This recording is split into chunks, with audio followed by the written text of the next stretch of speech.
అయోధ్య రాముల వారిని తలుచుకోకుండా ఉండలేము. అలాగే అయోధ్య పూజా సామాగ్రి కూడా వాడకుండా ఉండలేము. అయోధ్య పూజా సామాగ్రి వాడండి, మీ పూజని పరిపూర్ణం చేసుకోండి. డీలర్షిప్, డిస్ట్రిబ్యూషన్, హోల్సేల్ కై సంప్రదించవలసిన నంబర్లు.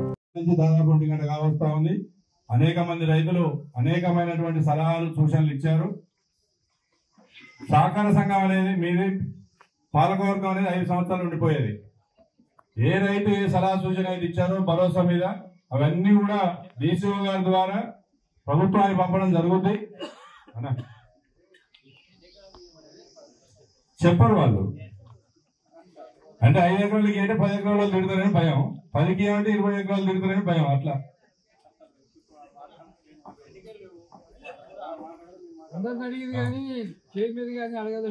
ఏమని వాళ్ళకి 20 ఉన్నట్టుంది, అందుకే ఆమె ఏం చెప్పలేకపోయింది.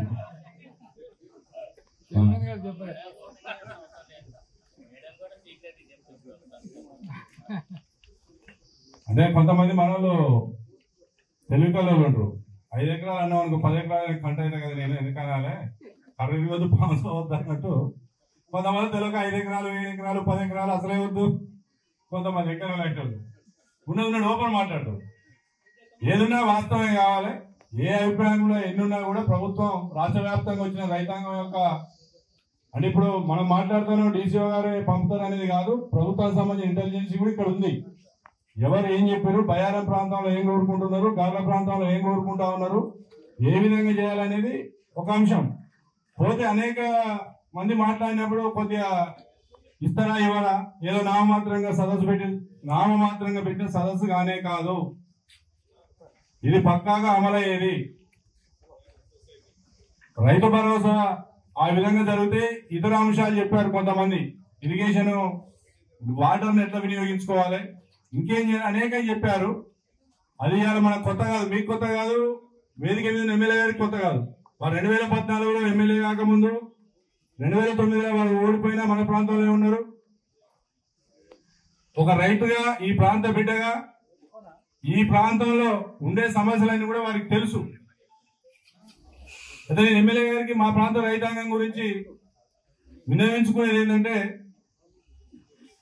ఈ రాష్ట్రంలో కొత్తగా ఏర్పడ్డ ప్రభుత్వంలో ఈ వ్యవసాయానికి సంబంధించి ఈ ప్రాంతం మొత్తం కూడా, మీ నియోజకవర్గం మొత్తం కూడా వ్యవసాయం మీద ఆధారపడే ప్రాంతం కాబట్టి ఈ వ్యవసాయానికి అనుసంధానంగా ఉండేటువంటి 3 మంత్రులు కూడా ఇక్కడనే ఉన్నారు. ఈ ప్రాంతంలో రైతాంగం కోరుకున్న విధంగా ఏం చేయాలన్నా కూడా ఇక మీరు తప్ప, ఆ 3 మంత్రులు తప్ప చేసే అవకాశం లేదు. కాబట్టి దయచేసి వ్యవసాయ శాఖ మంత్రిగా తుమ్మల గారు ఉన్నారు. రెవెన్యూ సైడ్ గిరిజనేతరుల పట్టాలేంది, గిరిజనుల పట్టాలేంది, పోడు భూములలో గిరిజనేతరులకు రాలేదు, కొంతమంది గిరిజనులకు రాలేదు.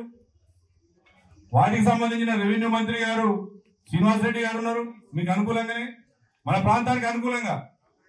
తర్వాత ఆర్థిక పరమైనటువంటి విషయానికి వచ్చినప్పుడు ఏ సబ్సిడీ ఏది రావాలన్నా కూడా కరెంటుకు సంబంధించి కూడా బట్టి విక్రమార్క గారు ఉన్నారు. కాబట్టి ఈ 3 కూడా వ్యవసాయానికి సంబంధించినవి 3 దగ్గర మీరు కొట్లాడి చేపించేంత ఉంది. కాబట్టి మీ మీద మేము కొట్లాడతాం. మాకు ఈ అవసరం ఉంది, మాకు ఇది ఆకలి అవుతుంది, మాకు కడుపు నింపాల్సినటువంటి బాధ్యత మీ ముందు. ఎందుకంటే 2026-27లో డీలిమిటేషన్ అయితే నియోజకవర్గాలు వేరైపోతాయి. మీరు వచ్చే ఎన్నికల్లో మరో నియోజకవర్గానికి ఇదైతే మా మండలాలు వేరైతాయి. కాబట్టి చిరకాలం 30-35 సంవత్సరాలుగా మీతోటి, మీ కుటుంబంలో ఒక సభ్యుడిగా ఉంటున్నాం. కాబట్టి దయచేసి ఒక వారం రోజుల తర్వాత ఇరిగేషన్ రివ్యూ పెడదాం, తర్వాత ఎలక్ట్రిసిటీ పెడదాం. ఎన్ని పంపు సెట్లు ఉన్నాయి, ఎన్ని ట్రాన్స్ఫార్మర్స్ ఉన్నాయి, ఇంకెంతమంది DD కట్టాలి, ఇంకెన్ని ట్రాన్స్ఫార్మర్లు కావాలి, ఎన్ని లైన్లు వేయాలి, ఒక వారం అది, ఒక వారం ఇది చేసుకుంటే ఇంకా 4 సంవత్సరాల కాలం ఉంది. కాబట్టి ఈ ప్రాంతం అంతా కూడా మీకు చేదోడు వాదోడుగా ఉంది. కాబట్టి 35 సంవత్సరాలు మీ రాజకీయ జీవితంలో మరి ఎమ్మెల్యే గారు ఇవన్నీ కూడా పరిష్కారం చేస్తారు. కాబట్టి మరి వారి మీద నమ్మకంతో మరో వేదికలో అన్ని విషయాలు మాట్లాడుకుందాం. కాబట్టి ఈ అవకాశం ఇచ్చినటువంటి మీకు అందరికీ కూడా ధన్యవాదాలు తెలియజేసుకుంటూ ఇప్పుడు జిల్లా సహకార అధికారి వెంకటేశ్వరరావు గారిని మాట్లాడాల్సిందని కోరుతా ఉన్నాం. సభాధ్యక్షులు, గౌరవనీయులు సంఘ అధ్యక్షులు మరియు ఈనాటి కార్యక్రమానికి హాజరైనటువంటి ముఖ్య అతిథులు, జడ్పీటీసీ గారు, సారీ జడ్పీ చైర్పర్సన్ గారు, మరియు ఎమ్మెల్యే గారు, సంఘ డైరెక్టర్లు, మరియు ముఖ్యంగా రైతు సోదరుమణులు, ఇలా ఇది ఏర్పాటు చేసింది మీకోసమే కాబట్టి ఇక్కడ మీరు మాకు బాగా ముఖ్యం. మీకు ముందుగా అభినందనలు తెలియజేస్తూ, ఇప్పుడు ఇది ప్రసంగించడానికి కాదు, ఈ సమావేశం అనేది ప్రసంగించడానికి ఉద్దేశించింది కాదు. ప్రధాన ఉద్దేశం ఏదైతే ప్రజెంట్గా అమల్లో ఉన్నదో రైతు బంధు పథకంపై మనం ఇంటనే ఉన్నాం, దాని మీద రకరకాలుగా మనం కామెంట్ చేస్తున్నాం.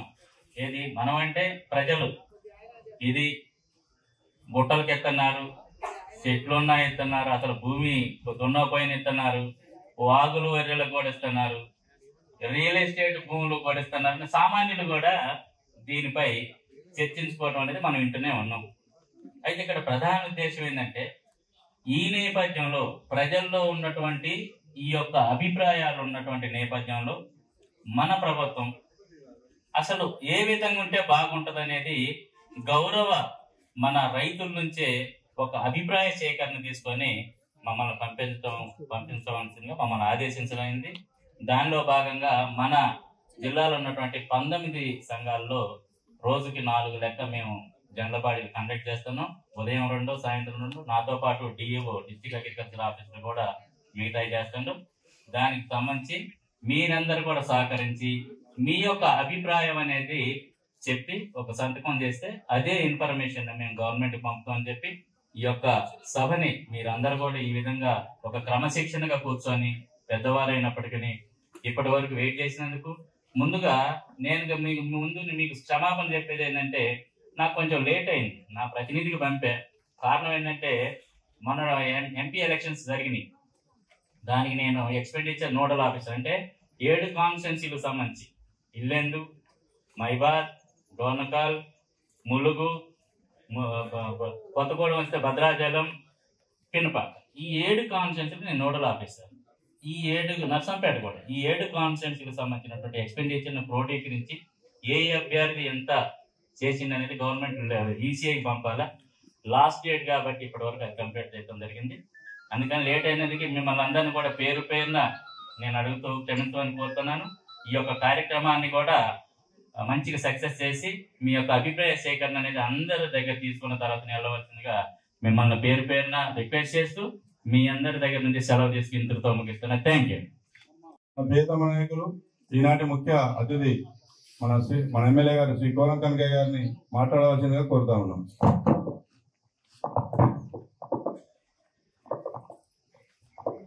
సభాధ్యక్షులు, పిఎస్ఏ చైర్మన్ అయినటువంటి మధుకరెడ్డి గారికి, అదేవిధంగా జడ్పీ చైర్పర్సన్ అయినటువంటి బిందు గారికి, డీసీఓ గారికి, డిప్యూటీ తహసీల్దార్ గారికి, వైస్ చైర్మన్ సత్యనారాయణ గారికి, ప్రభాకర్ రెడ్డి గారికి, అదేవిధంగా వేదిక మీద ఉన్నటువంటి ఎంపీటీసీలు, సంఘ సభ్యులకు, గౌరవ రైతు సోదరులకు, అన్ని పార్టీలకు సంబంధించినటువంటి ముఖ్య నాయకులకు పేరు పేరు నమస్కారం, ధన్యవాదాలు. తెలంగాణ రాష్ట్రంలో చాలా మంది వక్తలు రైతు బంధు మీద ప్రసంగిస్తూ ఈ రైతు భరోసా గత ప్రభుత్వం ఏ విధంగా ఇచ్చింది, ఇప్పుడు మనం ఎలా ఇస్తే అందరికీ సాటిస్ఫై అంటే సంతృప్తి పరిచే విధంగా మన రైతులకు ఇవ్వాలని చెప్పి ఒక మంచి ఆలోచన ప్రభుత్వం తీసుకోవడం, దాంట్లో భాగంగా ఈరోజు బయారం మండలంలో ఈ సమావేశం ఏర్పాటు చేసుకోవడం జరిగింది. ముఖ్యంగా ఇప్పుడే చెప్పారు, చెట్లకి, గుట్టలకు, వాగులకు, ఊరేలకు, చెట్లకు కూడా రైతు బంధు తీసుకుంటానని.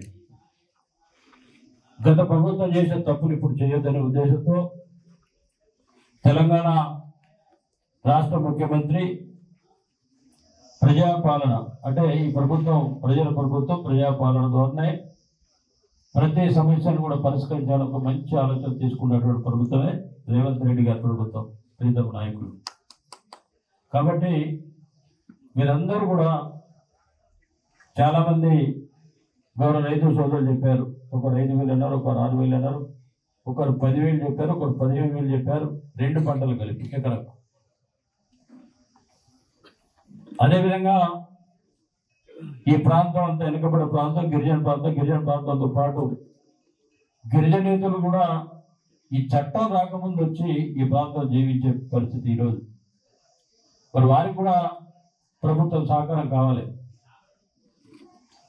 అంటే మొన్నటి వరకు ఉండేది ఏంటంటే ఆన్లైన్ సిస్టమ్ కాదు కదా, అంత పానీలో మరి పానీ తీసుకోకుండా బ్యాంకులో లోన్ ఇచ్చేవాళ్ళు, రకరకాలుగా ఉండేది గత ప్రభుత్వాలు. గతంలో తెలంగాణ రాష్ట్రం ఏర్పడిన తర్వాత అవన్నీ కూడా మారిపోయి ప్రభుత్వాల్లో వారికి ఇష్టం ఉన్న రీతిలో మరి రైతులను ఇబ్బంది పెట్టి గతంలో చాలా కార్యక్రమాలు ఉండేవి. ఇప్పుడు చెప్పారు అన్ని సబ్సిడీలు ఉండేవి. పంట నష్టం ఉండేది, విత్తనాలకు సబ్సిడీ ఉండేది, ఎరువులకు సబ్సిడీ ఉండేది. ఈ రైతు బంధు పెట్టిన తర్వాత అవన్నీ లేకుండా ఆ ప్రభుత్వం ఒక నిర్ణయం తీసుకొని ఈ రైతు బంధు కార్యక్రమం ఏర్పాటు చేయడం జరిగింది. ఇప్పుడు దాన్ని ఎలా చేశారు?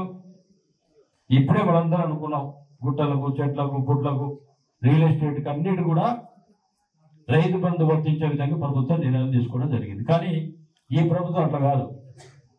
ఎవరైతే నిజాయితీగా వ్యవసాయం చేస్తారో వారికే రైతు భరోసా ఇవ్వాలని చెప్పి ఒక లక్ష్యం పెట్టుకొని నిర్ణయం తీసుకుంటే ప్రజలందరికీ ప్రజల నిర్ణయం మేరకే 5 ఎకరాలకి ఇద్దామా, 10 ఎకరాలకి ఇద్దామా, 10 ఎకరాలకు మీరు ఏ విధంగా అయితే నిర్ణయం తీసుకుంటారో మెజార్టీ రైతులు ఆ విధంగా ప్రభుత్వం నిర్ణయం తీసుకునే విధంగా ఈ సమావేశం ఏర్పాటు చేసుకుంటున్నాం. మరి నా అభిప్రాయం కూడా చెప్పుకోవాలి. ఇప్పుడు చాలా మంది అభిప్రాయాలు కూడా చెప్పాలి. వేదిక మీద మీరు చెప్పింది విన్నాం తప్ప మాయ కూడా చెప్పుకోవాలి. మేము కూడా రైతులు కదా, మధుకరెడ్డి గారు అయితే, బిందు గారు అయితే, సత్యనారాయణ గారు అయితే, ప్రభు గారు అందరూ కూడా మీతో పాటు మేము కూడా రైతులు కాబట్టి కొన్ని మాకు పని ఉంది కాబట్టి ఇక్కడ కూర్చున్నాం. మేము కూడా చెప్పుకోవాలి. నా అభిప్రాయం కూడా చెప్తున్నాను. ఇప్పుడు చాలా మంది చెప్పారు 10 ఎకరాలు ఉన్నటువంటి ప్రతి రైతుకు కూడా ఇవ్వాలని చెప్పి ఒక నాకు ఆలోచన. చాలా మంది కూడా 5 ఎకరాలు చెప్పారు, 15 చెప్పారు. రెడ్డి గారు కూడా 15 ఎకరాలకు ఇస్తే బాగుంటుందని చెప్పారు.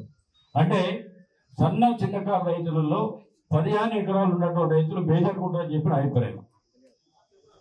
5 ఎకరాల తర్వాత 10 వస్తుంది, 10 తర్వాత ఎక్కువ వస్తారు సన్నకారు రైతు కాదు అప్పుడు. కాబట్టి మనందరం కూడా 10 ఎకరాలు ఉన్నటువంటి రైతులందరూ కూడా రైతు భరోసా వర్తింపజేయాలని చెప్పి నా అభిప్రాయం. నా అభిప్రాయం కూడా రాసుకొని ప్రభుత్వాన్ని తెలిపాల్సిన అవసరం ఉందని చెప్పి విజ్ఞప్తి చేస్తూ, గత ప్రభుత్వాలు ఏం చేశారు మనకు అవసరం, ఆ చర్చకు అవసరం లేదు. మనం ఏం చేద్దామనేది మన ప్రభుత్వం ఒక చక్కటి ఆలోచన పంపించింది. ఇది మంచి ఆలోచన. ప్రజాపాలన, ప్రజాప్రభుత్వంలో ప్రజల యొక్క మరి ఇష్టాన్ని తెలుసుకొని ప్రజలకి సేవ చేసే భాగ్యం కల్పించినటువంటి మరి మన ప్రీతం నాయకులు రేవంత్ రెడ్డి గారు, అదేవిధంగా జిల్లాలో ఉన్నటువంటి 3 మంత్రులు ఇప్పుడే చెప్పారు మధుకరెడ్డి గారు. అన్ని రాష్ట్రంలో ఏదైతే అందరికి ఉపయోగపడుతుందో ఆ 3 మంత్రులు మన దగ్గర ఉన్నారు.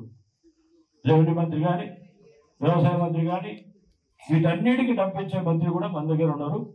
కాబట్టి మన అభిప్రాయాలు మాత్రం ఈ విధంగా పంపిస్తే బాగుంటుందని చెప్పి విజ్ఞప్తి చేస్తూ, రైతు సోదరుల విజ్ఞప్తి. నెక్స్ట్ అంటే మొన్నటి వరకు ఏం జరిగింది, ఎన్నికలు జరిగాయి. ప్రజల మీద ప్రజా పరిపాలన దృష్టి పెట్టలే మా ముఖ్యమంత్రి గారి. ఇప్పుడే ప్రజాపాలన మీద ప్రజలకు ఉన్న సమస్యల పరిష్కారం కోసం ప్రజలకు ఉన్నటువంటి ఏదైతే హామీలు ఇచ్చామో, రైతు భరోసా హామీ ఇచ్చామో, వాటన్నింటి పరిస్థితుల్లో ఒక మంచి ఆలోచనతో మొన్నటి నుంచే ప్రజల మీద పరిపాలన దృష్టి పెట్టారు. తప్పకుండా మీరు అనుకున్నటువంటి విధంగా అన్ని కూడా ప్రభుత్వమే చేరసితంగా మధ్యవర్తిగా ఉండి అన్ని సహాయ సహకారాలు అందిస్తామని చెప్పి విజ్ఞప్తి చేస్తూ సెలవు తీసుకుంటున్నాం. అయోధ్య రాముల వారిని తలుచుకోకుండా ఉండలేము. అలాగే అయోధ్య పూజా సామాగ్రి కూడా వాడకుండా ఉండలేము. అయోధ్య పూజా సామాగ్రి వాడండి, మీ పూజని పరిపూర్ణం చేసుకోండి. డీలర్షిప్, డిస్ట్రిబ్యూషన్, హోల్సేల్ కై సంప్రదించవలసిన నంబర్లు.